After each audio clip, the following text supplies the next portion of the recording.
오늘 말씀은 레위기 14장 21절부터 32절까지의 말씀입니다. 만일 그가 가난하여, 이제 자기가 부정했다가 다 나아가지고 제사장에게 보이고 또 7일 동안 이렇게 밖에 있다가 정결의식 다 하고, 만일 이제 8일째 되는 날 이제 이 의식을 제2차 정결 의식을 해가지고 속건제, 속죄제, 번제, 소제를 드려야 되는데, 그가 가난하여 그의 힘이 미치지 못하면, 그래서 지금 정결하다라고 제사장이 선언을 해야 그 다음에 이제 일상생활을 다시 회복할 텐데, 가난하여서 지금 앞에서 얘기했던 어린 순양, 어린 암양 이렇게 해서 속건제, 속죄제를 드리지 못한다면 그는 흔들어 자기를 속죄할 속건제를 위하여, 이 말이 좀 흔들어 자기를 속죄할 속건제를 위하여, 이 참 애매하지요. 쉬운 성경에서는 속건 제물로 숫양 한 마리를 가져오너라, 그것을 여호와께 바치면 제사장은 그 사람의 죄를 씻어 깨끗하게 해줄 것이다, 이렇게 했습니다. 아마도 여기에 이제 흔들어 자기를 속죄할 속건제, 요제로 드리는 그 속건제 부분을 이야기하는 걸로 보입니다. 그래서 말이 좀 매끄럽지 못한데, 요제로 드리는 속건제를 가지고 제사장에게 가져오면 속죄가 될 것이다, 이렇게 보는 것이 쉽겠습니다. 어린 순양 한 마리와 가난한 사람을 위해서 좀 줄여줄 줄 알았더니 속건제에 드리는 어린 순양은 그대로입니다. 소제를 위하여 고운 가루 10분의 1 에바에 기름 섞은 것과 기름 한 록을 취하고, 요것도 내용이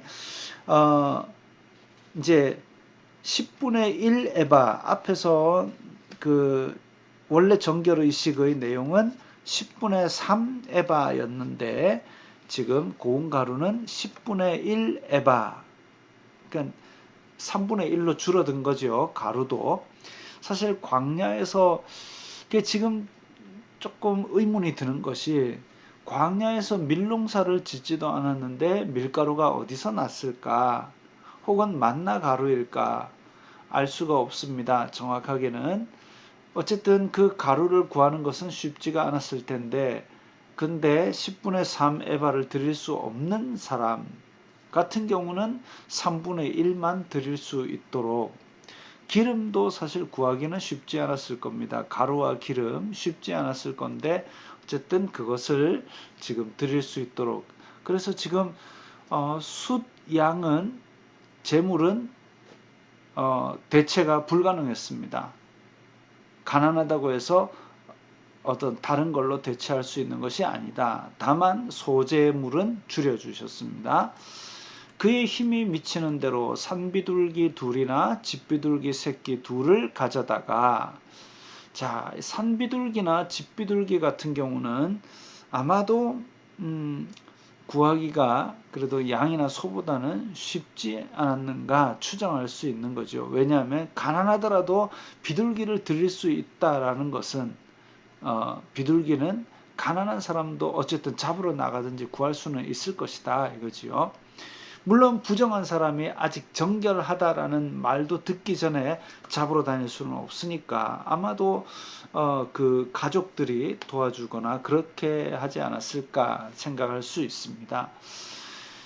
집비둘기 새끼 둘을 가져다가 하나는 속죄 제물로 하나는 번제물로 삼아 8째 날에 그 결례를 위하여 그것들을 회막문 여호와 앞 제사장에게로 가져갈 것이요. 결례, 이제 정결 예식, 이렇게 볼 수 있겠죠. 제사장은 속건제의 어린 양과 기름 한 록을 가져다가 여호와 앞에 흔들어 요제를 삼고. 자, 그래서 21절에 흔들어 자기를 속죄할 속건제라 그랬습니다. 그래서 속건제로 요제를 삼고. 근데 이제 왜 자꾸 속건제일까? 내가 지금 부정하다가 정결하다라고 선언받기 위한 의식인데 왜 속건제를 먼저 드릴까? 앞에서 속건제에 대한 설명을 보면 성물에 대해 부지 중에 범죄하거나, 즉 이제 손해를 끼쳤거나 배상하거나 보상하는 그런 성격이 강한 재물인데, 여기에 대해서는 또 대체가 불가능할 정도로 이렇게 딱 규정이 되어 있습니다.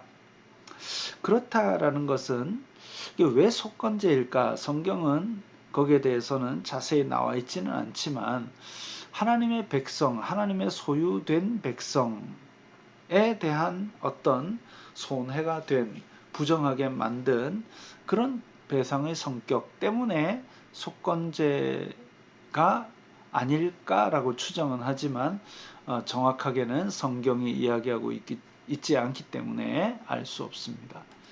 속건제의 어린 양을 잡아서 제사장은 그 속건제물의 피를 가져다가 정결함을 받을 자의 오른쪽 귓뿌리와 오른쪽 엄지손가락과 오른쪽 엄지발가락에 바를 것이요.